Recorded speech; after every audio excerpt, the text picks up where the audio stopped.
Isn't a quorum? I ask consent the quorum call be Without suspended. objection. Mr. President, I'd like to share with the Senate and those following this debate a story about a man named Alton Mills. Alton Mills was a young African-American in the city of Chicago. He was an above-average high school student. It looked like he might even go on to higher education. But he had some bad luck when it came to employment and jobs, and he made a stupid decision. He made a stupid decision by becoming part of a gang in the neighborhood that was selling drugs. As a result of that, he was arrested, convicted of possession and sale of a small amount of narcotics, and the sentence was suspended because he had no previous criminal record. It happened a second time. And again, didn't serve a day in jail. It was suspended with the promise he'd never do it again, and he stumbled and did it a third time. As a result of that, in 1994, at the age of 24, Alton Mills was given a mandatory sentence of life in prison. He had never been involved in a violent crime, never used a firearm, and never was a drug kingpin, but he had been involved in the sale of drugs. A life sentence at age 24 for the three incidents which I've just mentioned. How could we have ever reached a point where a person would be sent to jail for life for those three crimes? We reached that point because 25 years ago we did something which was just plain wrong. You'll seldom hear a senator say this in the course of a speech, but I'm going to say it. The worst vote I ever cast in my life in the House or the Senate was for the 100-to-1 sentencing disparity between crack cocaine and powder cocaine.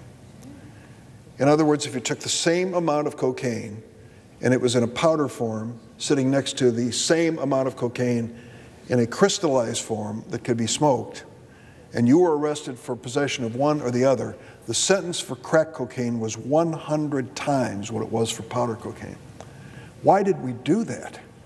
Why did we have such a gross disparity? Because we were frightened. As a member of the House of Representatives, I remember it well. They came to us and said, there's a new form of cocaine on the street. It costs $5. It is heavily addictive. And if a mother ingests this cocaine while she is pregnant, it can harm the fetus for life. Do something. And about that same time, there was this great scandal here in Washington, D.C. An outstanding basketball player at the University of Maryland named Len Bias overdosed on drugs and died.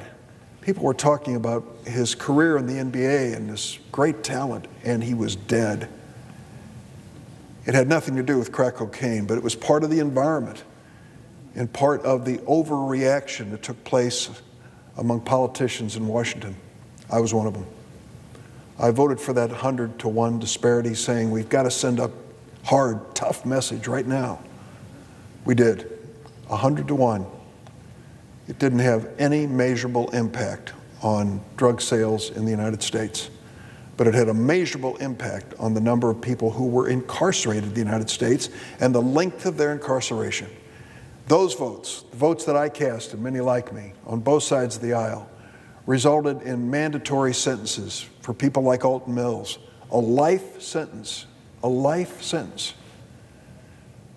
Well, let me tell you how the Alton Mills story ends before I go on. Alton Mills, after serving 24 years in prison for those three street sales, came to my attention through a criminal defendant's attorney named, of all things, my angel Cody. She was Alton's angel, that's for sure. She fought for him, and she believed that he deserved better than to spend the rest of his life rotting in prison for those stupid decisions he made in his early life. I appealed to President Obama to commute his sentence, and the president agreed to do that. So after all that service behind bars, Alton Mills was released.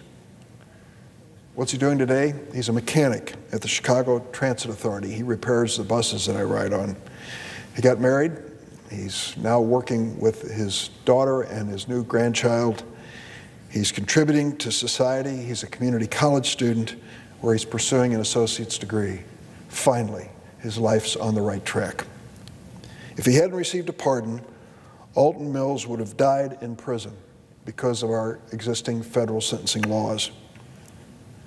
But yesterday, something happened which is remarkable. President Donald Trump had a press conference with representatives of law enforcement and announced that he was going to support legislation which I've been working on for quite some time with Senator Lee and Senator Grassley to change the sentencing provisions that I've described to you. What an amazing coalition. Durbin on the Democratic side, Grassley and Lee on the Republican side, and now President Trump. The stars are lined up in a way that we seldom see in Washington, D.C.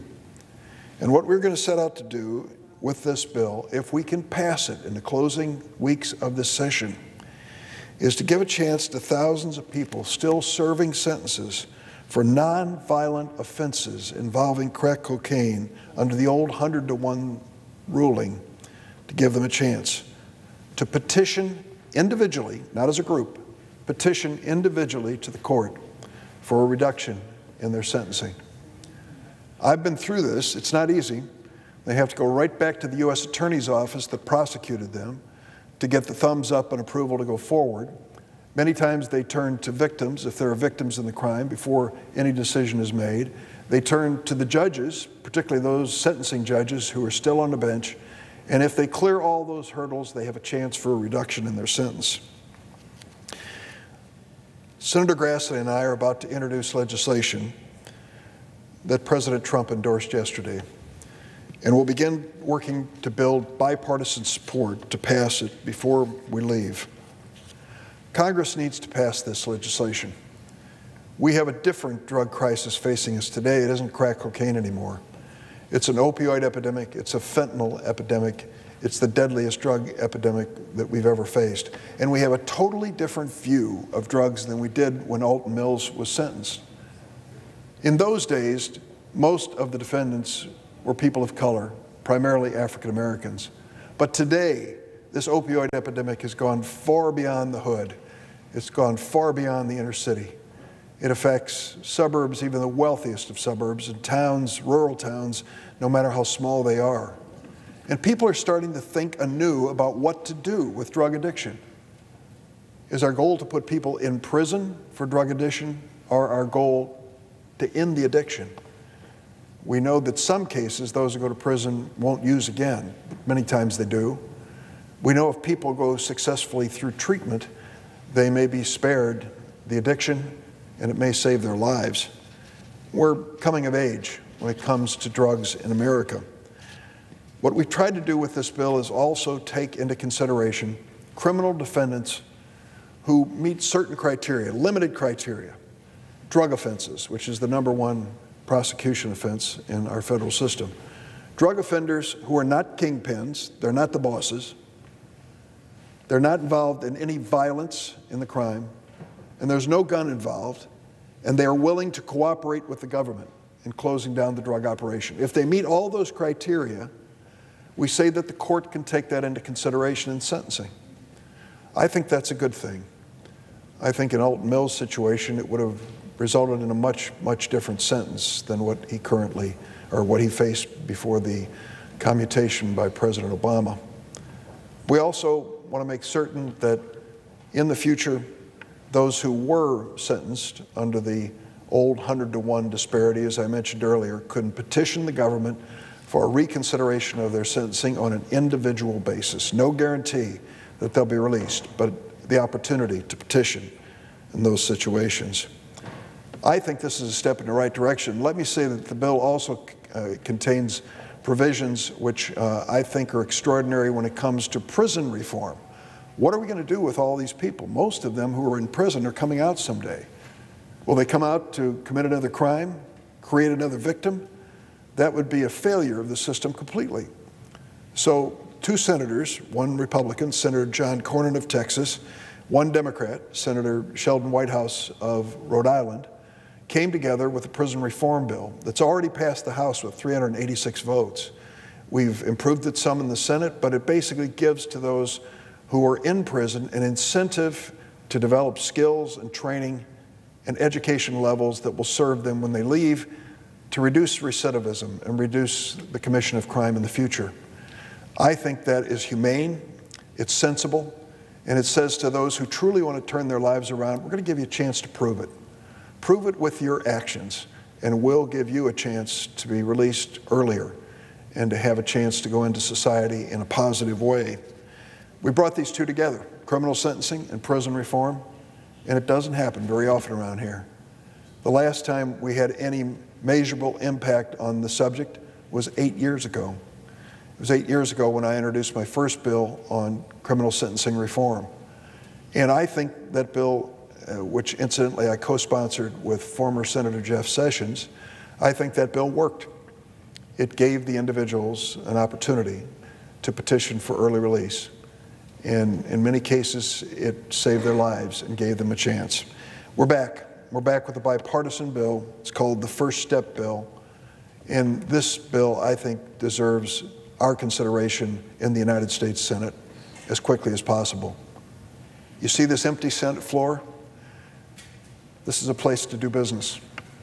We have some business to do. In the 3 weeks we'll be in session in the end of November and the month of December, we can easily pass this legislation. I sat down with Senator Grassley and Republican and Democratic leaders from the House. They are anxious, we're all anxious, to bring this up. I'm going to plead with Senator McConnell and ask everyone to join me to put this measure on the calendar. I believe it will have strong bipartisan support. Democrats and Republicans will join in an effort endorsed by President Trump. How about that for your headline? You don't see often that sort of thing happening very often. We've got a chance to do it here with this revised First Step Act. I want to thank all those who've worked so hard on it, starting with Mike Lee, my original co-sponsor. Add to that Chuck Grassley, who has been a terrific partner, start to finish, in making this a bipartisan effort. And special thanks to Senators Cornyn and Whitehouse for marrying up their prison reform package with our sentencing reform package. This could be significant. It could be one of the most important things we do when it comes to criminal justice, not only this year, but for a long time. I commend my colleagues for their cooperation on that.